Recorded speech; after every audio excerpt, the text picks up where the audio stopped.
Hi there.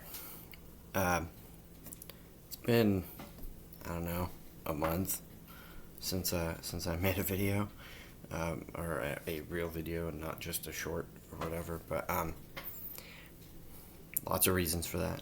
Mainly, really, really, really busy.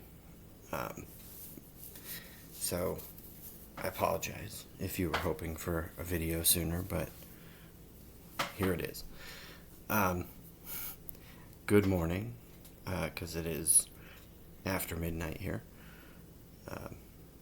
Also, if you happen to be in my area, Merry Christmas, because we're back in a winter wonderland.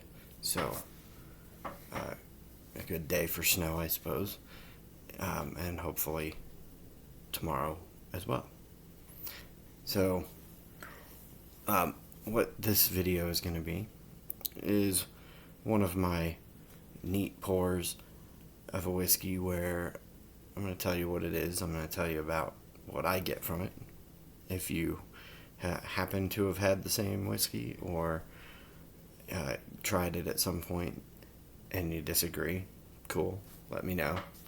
I'm okay with you disagreeing.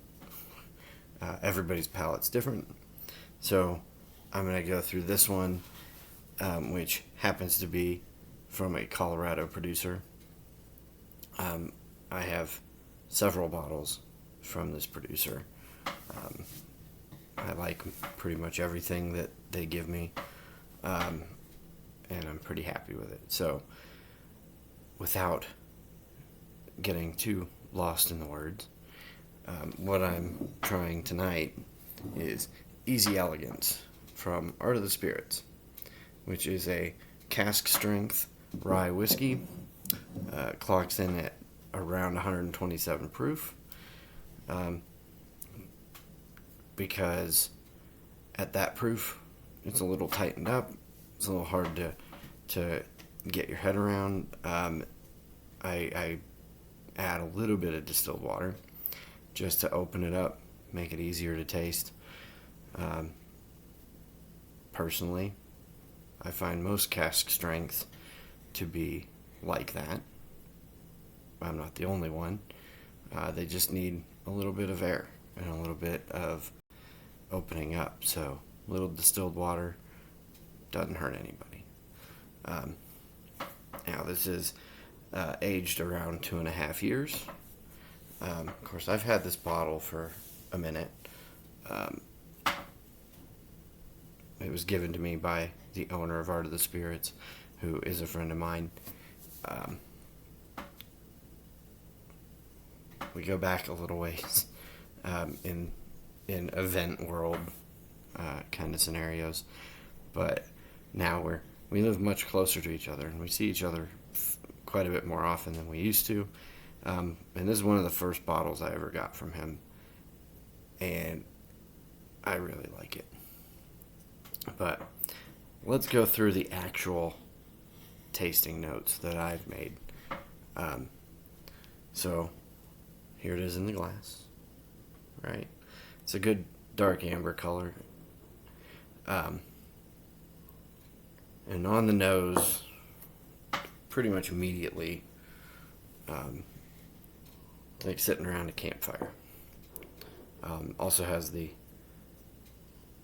spice of a rye, but it has enough of a grain background to not make it like overpowering rye. But I also get a little bit of prune and some tobacco leaves.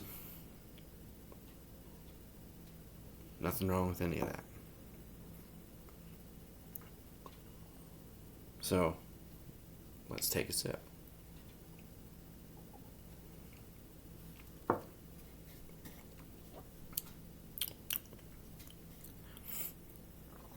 So, at the proof that it's bottled at 127, basically the first thing you get is just harsh. It's alcohol. It's high proof.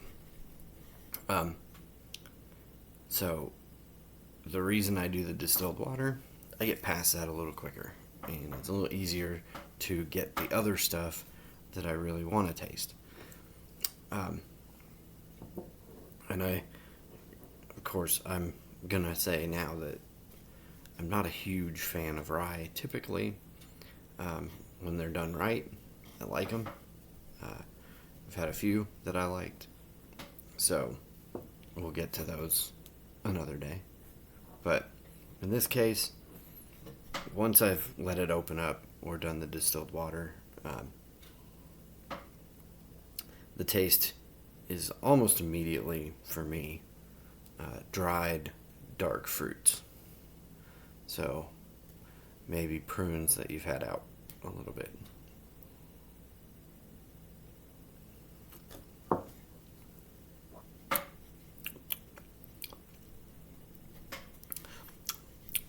You got a good mix of kind of herbs,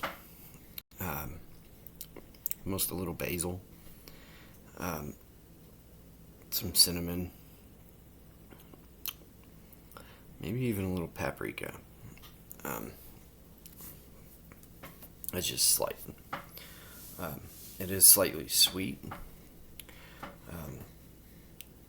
You can taste the caramel and the vanilla and basically everything else that you expect from a charred barrel. Excuse me. But again, the nose of campfire makes it through on the palate as well. So it's a little bit like, well, for me, when we used to go camping, and I used to just hang out by the fire after everybody else went to sleep. It's kind of the same. I get that smell. It's the taste in my mouth of smoke and campfire, which for me is a fond memory. I'm not saying that as a bad thing at all. Tobacco kind of comes through. It's not real strong. I imagine, because I haven't done it with this particular whiskey yet, I imagine this with a cigar would be pretty good. The right kind of cigar. That is, I admit, something I have not been into before, and I'm starting to get into it.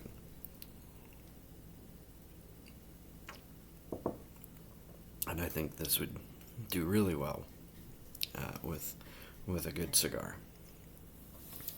Now, like I said, this is from a friend of mine, and I really like Art of the Spirits. I don't just like what's in the bottle. Shape of the bottle's great, but the labels are always cool. If you don't know Art of the Spirits, their labels are always some of the coolest labels ever. So I like that one. I've got a few others behind me here. Every one of them has a great label. They all have a story. They're all really cool. So Art of the Spirits is definitely one that if you haven't tried, you should try. You may not be able to get this particular item anymore, but if you happen to see anything else from Art of the Spirits, it's definitely worth a try. And eventually, when I open the place that I'm about to open, I plan to have Art of the Spirits on the shelf. So that is also a possibility if you happen to be in the area that I am. So keep an eye open for that. But I really enjoy this. I have no problems with this as a rye, and typically all I can find are flaws with most ryes, so that's just saying something. It's well done. It's pretty balanced. Nothing's perfect in my book. Ask my students. I don't give hundreds, but this is pretty high on my list of really good rye whiskeys. So I hope that was helpful to you. I hope you go find Art of the Spirits, and basically any other Colorado whiskey you can get a hold of. Although I know quite a few of you are just going to keep buying the same stuff that you've always bought. More power to you. But if you can find stuff that's local, you should definitely find local. So, with that being said, I'm going to go relax and drink some whiskey, watch it snow, and contemplate what tomorrow holds with work and snow and so on and so forth. So, cheers. I will talk to you later.